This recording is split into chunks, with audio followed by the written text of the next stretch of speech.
So here's how you can manage the review and approval of a Microsoft Word document directly in the Intelligence Bank platform. So in this example, we're going to produce a press release for a health insurance business. The best way to start this is to create a brief within this form. Now, the important thing to note here with this entire demo is this is just one way of doing it. We can create forms and approval workflows that meet your specific requirements. And I'll let you know when something can be changed or altered to suit your needs. Starting up here, this form has some basic fields. We're going to give it a name, press release. We're going to give it a short description. And what we can do is we can send this form on an approval workflow so that the right people can approve the task itself before we spend any time actually producing the content. That's completely optional, but it is a good way to make sure that everyone's on the same page before we take the time to produce whatever content that may be. In this situation, let's just assume that the brief has already been approved. I've got the description, I've got the due date, and then this field here is where we actually upload our Word document, which I'll do now. So I've uploaded the Word document that our copywriter or our marketer or our PR person has written for us. And I'm going to hit save. And this gives us the opportunity to send this specific document through a approval workflow. And we do that just by hitting send for approval. Now, the approval workflow can be completely customized. It can be just a single stage approver. It can be multiple stages with conditional approvals. It can be set up so that the person sending it for approval can choose their approver, or it can be something that is structured where you are forced to send specific content to a specific person. So it's entirely customizable. Now, in this situation, just for ease of this demo, I'm going to make myself the approver in both stages. Now, obviously, this wouldn't happen in real life, but it makes it a lot easier to demonstrate to you how it actually works. In a real life situation, you might have a legal approver here, a brand approver, someone from corporate affairs. It's entirely up to you. And it's entirely up to you how the approval workflows actually work. It could be a mandatory approver. It could be conditional. It's entirely up to you. And I'll just put a comment in here, please approve. And we have a required by date. So I hit the submit button. And as you can see now, this approval is pending. Over here, I can see that it's a 2-stage approver. And here you will see the specific approvers. Just remember in this example, I'm doing both stages. That wouldn't happen in a normal situation. The person who receives that approval or review request will get an email notification, and they can go over here into their approval center. And this is a list of all the approvals that they need to action. And you can also set up filters so that if you're someone sending something for approval, you can see what is out for approval just so you can keep track of things. It tells you everything you need to know about this approval workflow. In this case, it's a 2-stage approval process. I can reassign the approver to someone else who has permission to access this specific workflow. So I can take my details off here and replace it with someone else's.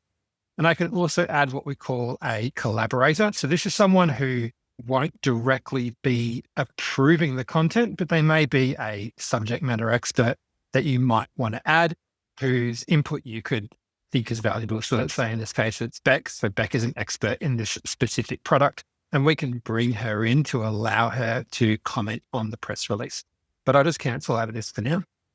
We're going to go into this piece of content now, and this is where we have the opportunity to review the content and mark it up. And I'll just zoom in here. So you have access to all the typical review tools. You can highlight things, you can underline things, and you can add comments. Let's just say we want to make a few changes here. I review it and I decide that I want to change this line down here. So I can simply highlight it like that. And then I can @mention. I'm just going to @mention myself. Obviously, we would never do this in a real life situation, but it does make it easier.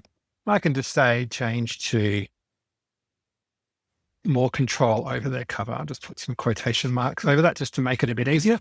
And then the person who we've tagged will receive a note to say that their input is required.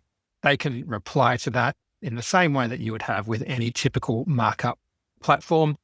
The other thing we can do here is we can create individual comment threads that only specific people can access. So this comment here, everyone who has access to this specific workflow can see these comments. But I could, for example, want to create a thread that's just for legal. And I can go in here and add specific people, create a thread. And now I can add comments on this piece of content without anyone else actually reviewing it. Once again, that's entirely up to you if that's something that you wanted to do. And I'll just go back to the general markup comments. I can highlight things. I can add freehand text. It's the usual way that you mark up a piece of content.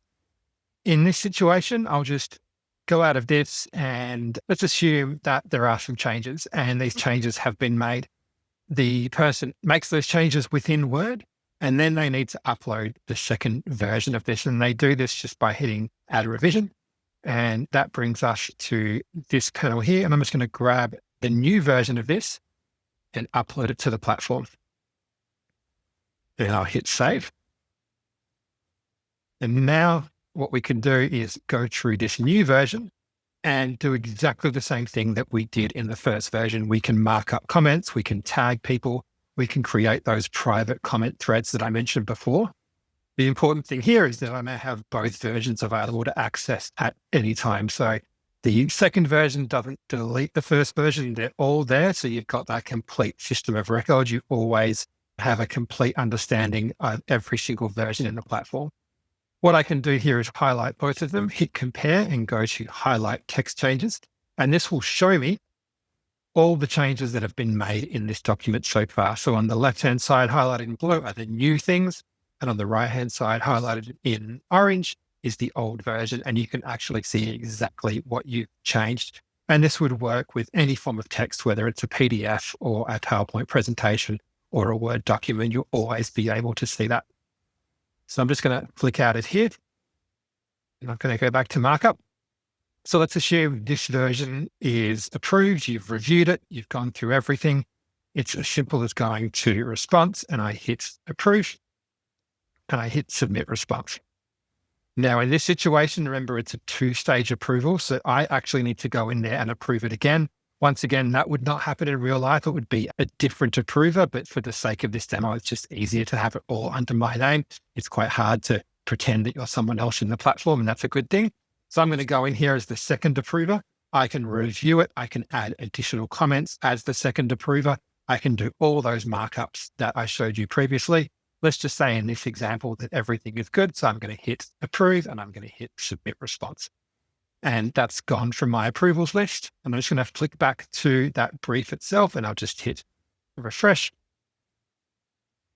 And you can see now that this Word document is approved. It's all good to go.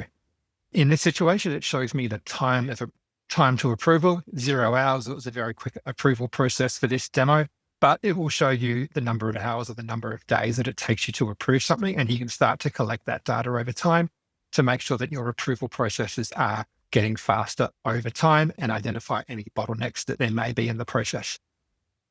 We have this final document, but the next step is to store it and to share it with the right people because we want to actually send this press release out. I can click up here and go to publish to folder, and I can publish it in any folder on my digital asset management platform. I'm going to save it to a specific folder I've saved for this brand. Just going to continue this one. Here, it will create keywords so that you can find it. You can add a review date so that you might want to review or remove this piece of content in the future. And I'm just going to publish it right now, and that will be saved on my DAM. So it can be accessed at any time. In terms of looking at version history and comment history, I can go into this asset at any time. And on the right-hand side, I have the full details of what was in the brief and what approval process it went through. So here is my original item.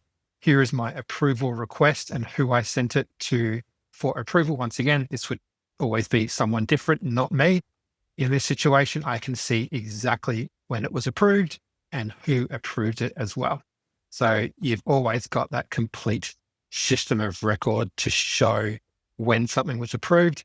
And I can also go back into those markups of any single version. This revision 2, I didn't have any markups, but if I did want to go back into a revision 1, I could see those comments that I previously made before. So this can be applied to any form of content in a Word document or a PowerPoint or a PDF. It can be for email copy, long form content, anything that has text in it. And the same thing applies to artwork as well. So PDFs, digital ads, even video, it's the same sort of process. Important thing here is to remember that we can customize it according to your needs, whether that's a custom form here or a custom approval work. You can make sure that specific content types are sent to the right person at the right time.